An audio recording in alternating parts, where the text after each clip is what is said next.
Hello and welcome. I am Scarpalog, and this is City of Heroes on the Rebirth server with Shrike, our level 44 Stalker, who has 17.5 million XP, 1.7 million to go to get to level 45, and has 28 million influence. And we are on a story arc for Christopher Maxwell. And he says, the verdict on Tyrone Lockhart came down. Shrike conspiracy, aiding a known supervillain, even treason. They threw the book at him. He's not going down quietly, though. He bolted, and is currently hiding out with a bunch of Nemesis army troops that he had hidden in the Lockhart office.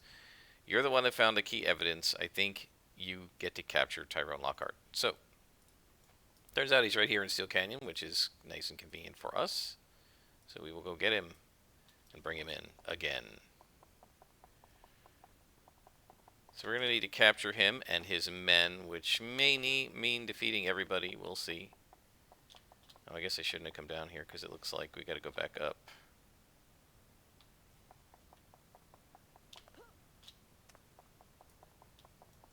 Is it up or over? It's up. Okay. So apparently a new, I guess it's an MMO, I really don't know anything about it, called Phantasy Star Online 2 has come out in the last few days, and a bunch of members of my supergroup are trying it out. And one of them is very frustrated because he said he can't get it to install on his hard drive. People are having issues with that.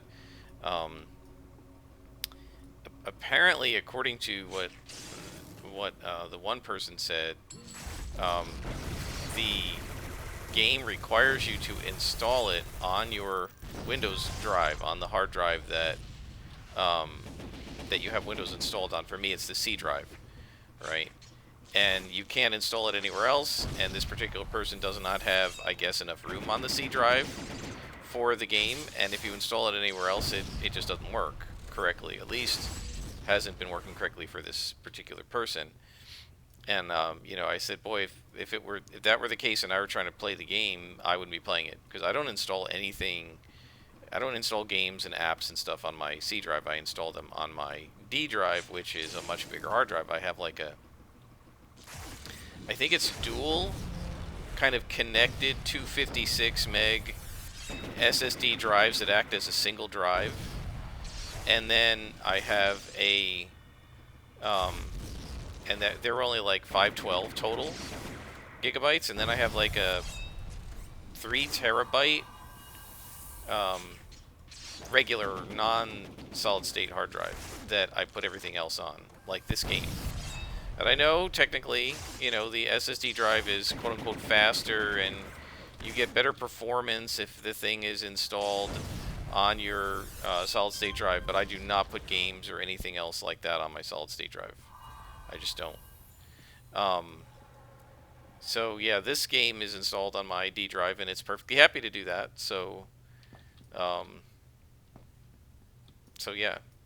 Now I will confess, because it's an old game, if City of Heroes had to be on my Windows drive, there's a fake Nemesis down there, and he is a +4. Looks like, yeah, he's going to be rough. When this game came out, because it was old, if it had to be installed on the C drive, I probably would have done it. I wanted to play City of Heroes so bad, or so badly, I guess is the right way to say that. But for any other game, I probably wouldn't. I don't put stuff on the C drive. I mean, I'll put certain apps, like I have Adobe Photoshop and stuff on there, like the applications that I consider so integral to what I do that it's practically like a system app, right? Equivalent to Outlook or the browser or whatever. But most of the time, I put apps on my D drive just because I don't want to clutter up the C drive. And the D drive is huge, it's 3 terabytes. So like my Steam folder is in there, and all Steam apps get put into the D drive. My Epic Games folder is in there, and Satisfactory and all my Epic Games get put onto the D drive, and so forth. Now, fighting this boss is probably optional because we're supposed to be capturing Tyrone Lockhart and his men, and I'm not sure that this even counts. But screw that. We're going after this guy. Hopefully Dull Pain will come back in time for us to use it. We're going to want to placate the boss while we fight the Jaeger. There we go.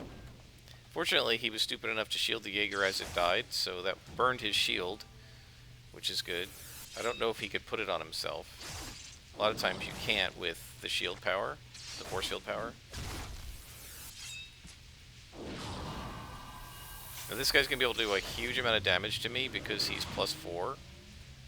So we got to make sure that we can keep our health up as much as possible, and we may need to use Moment of Glory if we don't have our heals up fast enough. Like if he hits me again, I'm going to have to use it. Oh, but I can placate him. There we go. And then, shall we hide and assassinate? I always just reflexively click that twice now. Okay, and then we can keep our health back up. Now he can't be affected, so we'll just wait. Hello. You're giving my powers a chance to recharge, you moron. Alright, well, this seems to work on these guys. I'm hidden now, so... Hey, how did he see me through the hide? Shouldn't have. Now this is not bad, guys. We have taken out a +4 Nemesis boss. Look at that, and he's 42,000 experience. That is awesome. Now we had to use all of our powers to do it. We didn't really have to use a lot of inspirations to do it. I feel like this +3 with the +4s in it, this is actually working out for us. It's a lot tougher. Missions take a little longer, you know, but it's more of a challenge. I can't just sleepwalk my way through missions. I have to use my healing powers a lot more, which is what you should be doing as a regen scrapper. You shouldn't be able to go through and just never turn on Dull Pain or never turn on instant healing. Oh, there's a guy over there that I didn't even notice. Bye.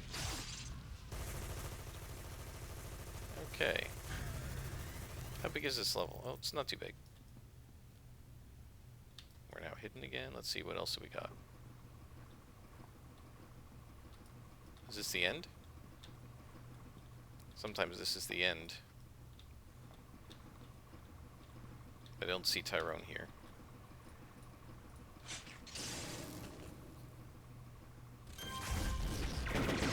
See, honestly, I don't know anything about Phantasy Star Online. I've never played the first one. I don't know what it's like as a game. I don't know. It seems like it's sort of a combo of sci-fi and fantasy. I just from the little bit that people have mentioned about it, but I don't really know because I've never played it and I know nothing about it. And honestly, I have no interest in trying to get involved in another MMO at this point. City of Heroes is enough for me with that game type. I'm also playing Satisfactory, and then I have a lot of work to do on my D&D stuff. So, I really don't want to get into a whole nother game right now.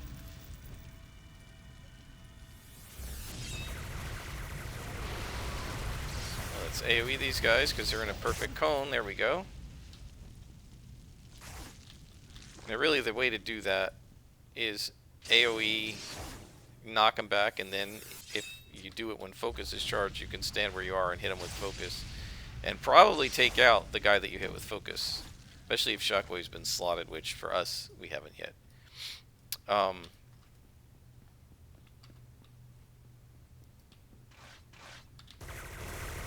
I was hidden, but I guess not. Speaking of D&D, yeah, I've been struggling a lot with that. One of my players is hardly ever able to play with us. And I think I've mentioned this, I had developed an adventure specifically for his background. And his background is against orcs, which are good, you know, lowish level enemies for, you know, orcs are good to fight at levels like 2, 3, 4. Particularly I feel like level 3 is a really good time to fight orcs because they're challenging, but and they're pretty tough for, like, say a first level party unless you're only going to fight like 2 orcs at a time. But once you get to like level 3, you can fight 5 orcs or something, and with a party of 3 or 4 people, and you'll be fine. And so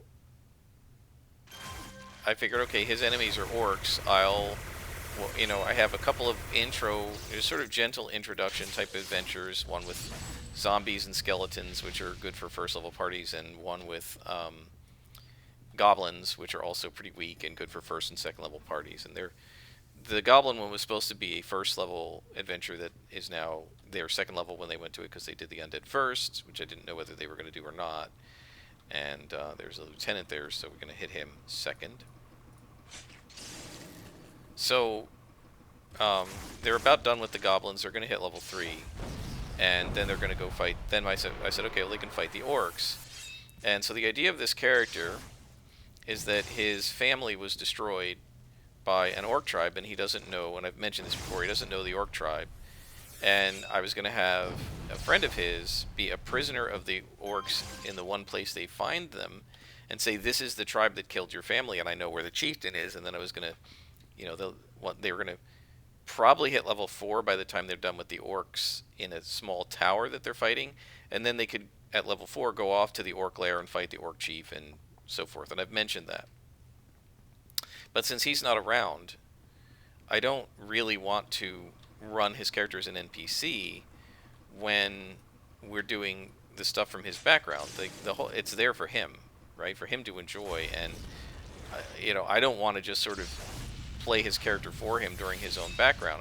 I mentioned this to him yesterday, and he's really bummed, and he wants to be able to join us again, but he's just not been able to because he has some family issues. He's hoping those will clear up in a couple of weeks, and if so, theoretically we could do the background story for him. But the problem with that I'm concerned about is it's going to take several sessions, which is a couple months worth, if we play every other week.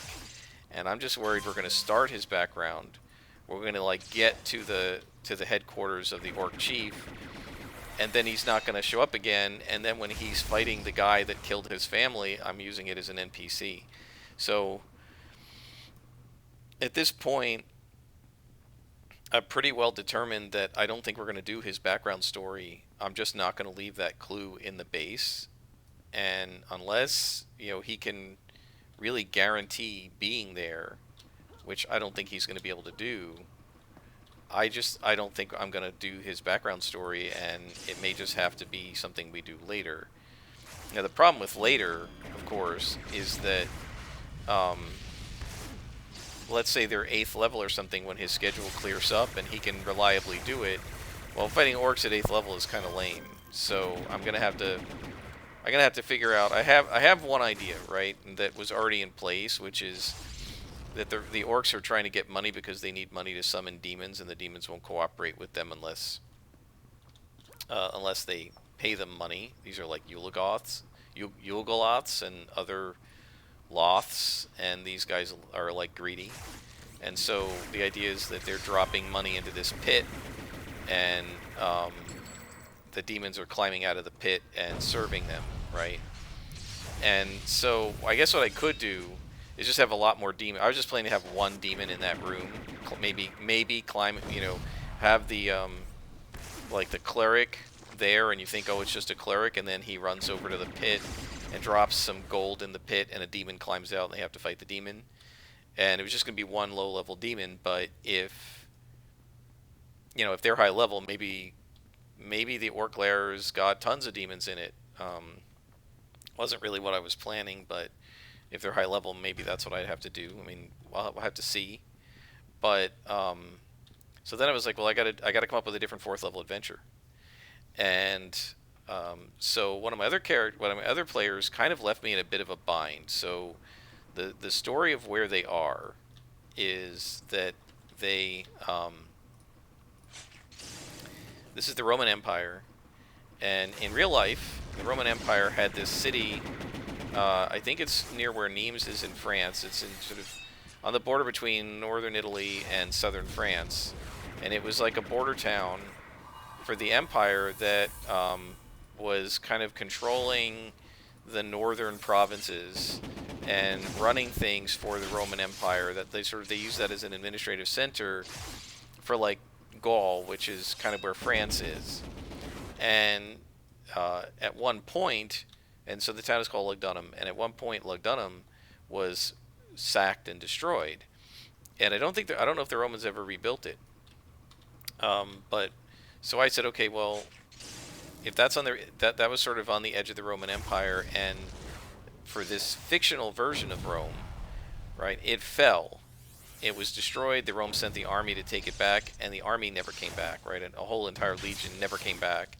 And then the Romans got attacked on another front, and they finally just said, "Okay, Lugdunum is lost, and we're just not going back up there." And they retreated. They sort of the empire borders contracted, which also happened in real life, not only when Lugdunum was destroyed, but at other times. For example, when the Persians defeated the Romans in like the year it was 250 or something AD. So this is kind of analogous to that. It's a time of contraction for the Roman Empire, and they've suffered for the first time in a long time some actual losses against enemy forces, and so the country of Egypt has been lost. The Elven kingdoms of the north, which like where France is, have been lost. The empire doesn't have them anymore, and um, so Lugdunum fell, but it fell like 5 years ago in the timeline compared to like what the players are doing right now, right? And so this other character, the player, put me in a bind in the sense that she said her parents went to Lugdunum before it fell because they knew the prefect of Lugdunum. She's a gnome, and this is how her family became members of the Roman Empire, as they did some favor for the procurator of Lugdunum, and he rewarded them by sponsoring their citizenship to the Roman Empire because gnomes aren't normally citizens of Rome. And so her parents went back there to visit this guy because they're friends with him now, and they never came back. And her mother was supposed to go on to basically where England is, but her father was supposed to come home, and he never did. And so I feel like she put me in a bit of a bind, right? Because if her father was there when Lugdunum fell, and there is Tyrone Lockhart. He is an actual nemesis, but he's sadly only a lieutenant, which is really kind of lame. Um, and he's only +3, which is going to make him pretty easy. So the city of Lugdunum was destroyed by unknown forces, and everybody in it was killed, right? And the Empire's never been able to get it back, and it's been 5 years. So her father was there. The city was destroyed. So I'm thinking logically, and our mission is complete. We've captured Tyrone Lockhart. I'm thinking logically. I said, well, to me, I see one of maybe 3 possibilities max. Option 1. Father was killed with everybody else. Option 2, father was captured by whoever wiped out Lugdunum and maybe saw a usefulness for him. He's a gnome like illusionist, so maybe they want to use his illusions. And then there's sort of 2 sub-options with option 2. Option 1, he's serving unwillingly, or option 2, maybe he's turned to the dark side and is serving, or the villain convinced him that the Romans are bad and he's serving willingly. I actually did toss that one out. So he's either a prisoner / unwilling servant, or he's dead. But the problem is that this player, her real life father died a couple years ago, and she's still pretty broken up about it. And I thought, I don't know. Like at first, the logical thing is he should be dead. But I was like, I don't know if I want to have her when I know they're going to go to Lugdunum at some point and investigate what the heck is going on there. So I thought, well, I don't know if she's going to want to role play about the death of her character's father when she's still upset about her own father's death. So I said, well, okay, he's alive and captured. And then as I started planning out her like meeting him and imagining like how I would role play with her about her character, I was like, I don't know if she's going to want to role play about this either, because she's still pretty broken up about her father. I don't know if she's going to want to like use the word daddy to talk to a character in character, because it might just bring back a lot of memories for her. So I actually asked her about this, and she decided that she'd rather he just stay missing because she didn't want to roleplay about it. And I said, well, that's good, but what I was going to do was bring him into the story as her background because I couldn't use the other character's background. So now I don't know what I'm going to do, and I'm thinking of some things, but you know, I was going to try to start bringing character backgrounds into this, and like one of the other guys, his background is clearly a much more higher level thing because His character's from Egypt, and what's going on in Egypt is high level stuff. They shouldn't be going there at 3rd level. So I don't know what I'm gonna do. I got a lot of thinking to do. Okay, I'm heading to the train station because I'm assuming we're gonna need to go to another zone while I'm talking. And now we will contact Maxwell, and he will say, I saw the whole thing, Tiger Shrike, fantastic stuff. It's just a start. I'm already on the phone trying to subpoena as much of Lockhart's records as I can. Then he says, I started going through all the files I've been able to get from Lockhart. A lot of interesting things are already starting to turn up. It seems that Lockhart often used Sky Raiders to do jobs for Nemesis. Yeah, we know that they work with Sky Raiders. Anyway, found out that the Sky Raiders recently performed an abduction for Lockhart on Nemesis orders. The weird thing is I can't figure out why they must have grabbed the guy and... What is this? The weird thing is I can't figure out why they must have grabbed the guy. And that got my interest. The sentence doesn't make any sense. Nemesis never does anything without a reason, and it's usually something nasty. Find Bentley Berkeley. Okay, so this is Bentley Berkeley. Oh my gosh. Are you kidding me? We're interrogating Sky Raiders at level 43? There aren't even... 44? There aren't even any Sky Raiders... There aren't even any Sky Raiders at this level. Sky Raiders stop at level 30. That's really weird. Alright, I'm going to go to Independence Port and Terra Volta and just beat up a bunch of random Sky Raiders, and I will bring you back when that is finished. Okay, we're back. I have completed the mission of defeating 25 silly gray 20 level below me Sky Raiders to find the location of Bentley Berkeley, who's in Kings Row, and now I am teleporting to the mission. So you may be wondering, why didn't I just complete that mission from the contact? Well, the reason is they're really low level. I have a cone AoE. I know where they are in Terra Volta. They're pretty easy to find, and I was able to just go up to 3 or 4 spawns, do build up AoE, and just wipe them out. So it wasn't that bad. But yeah, if it had been like 45 carnies or something, I sure would have just auto-completed it. But since I knew I wasn't going to have a hard time finding them in Terra Volta, and it would be really easy to kill them, I just said, let's not burn the completion in case we get a bugged mission or something. I haven't had any bugged missions lately. I feel like I just went through a string of those in the 30s. I think it was late 20s or early 30s. I went through a string of, I think it was 30s. I went through a string of bugged missions. Remember, there was even one where there was a guy stuck in a wall that I actually have video of. But I haven't really had that happen as much since. So I don't know if something's changed on Rebirth, or if it just those missions were bugged. I don't know. So now we need to find Bentley, and we're probably going to have to lead him out, so we're going to have to kill our way through. And this will be the end of this episode. This will be the last mission we do, I think. We're now halfway to level 45. We just got the 5th bead. So the question is, which way is he? I'm going to take a look north. I don't know that we're going to have to defeat. Let's defeat this guy. And anybody with him. Just in case we get ambushed. I don't remember if this is a lead-out mission or not.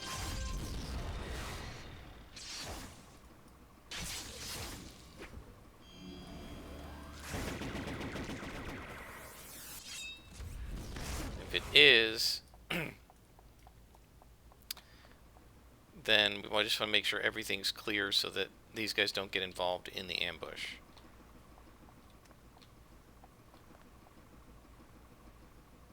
I don't know which way he is.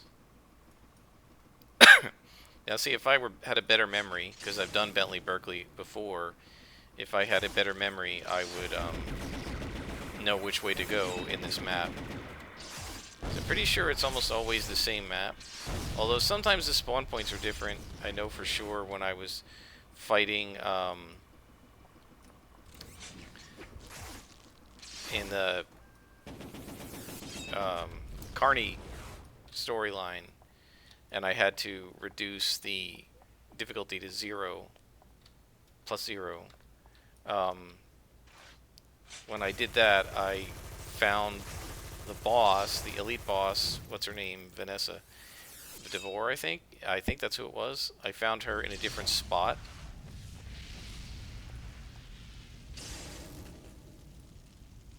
From where she had been when I was doing the mission at +2.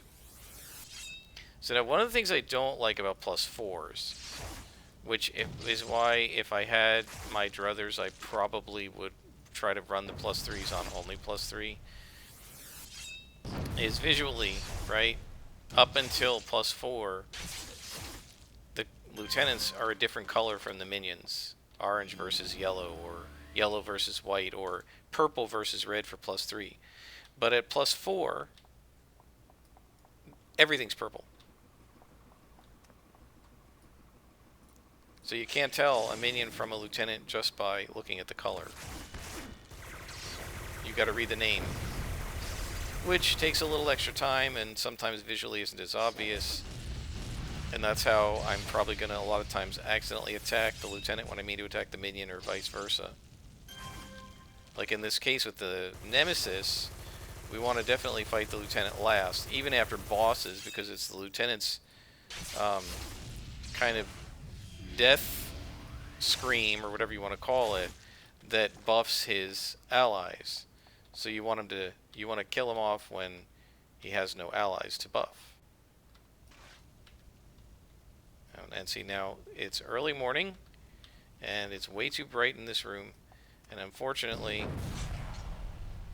I am having a hard time seeing, so this is a good reason also to stop recording at this point.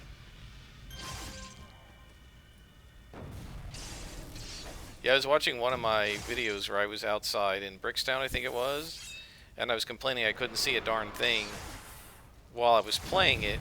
And watching it, I could see everything just fine because it was like at night, and it was dark in the room, and so it was really easy to see everything. So I'm sure sometimes you guys are looking at it going, why is he saying he can't see anything? It's because at this time in the morning, it's around 8:45 a.m. The sun just comes really bright through my side window, and even though the blinds are closed, there's just so much ambient light in this room. There's nothing I can do about it. I can't put the computer realistically anywhere else. There's just so much ambient light in this room that sometimes I have trouble seeing in anything but the brightest environments. And my guess is this is going to be a note from Bentley, and we are not going to have to lead anybody out anywhere. Alright, so that's fine. We'll kill these guys off and then read the note.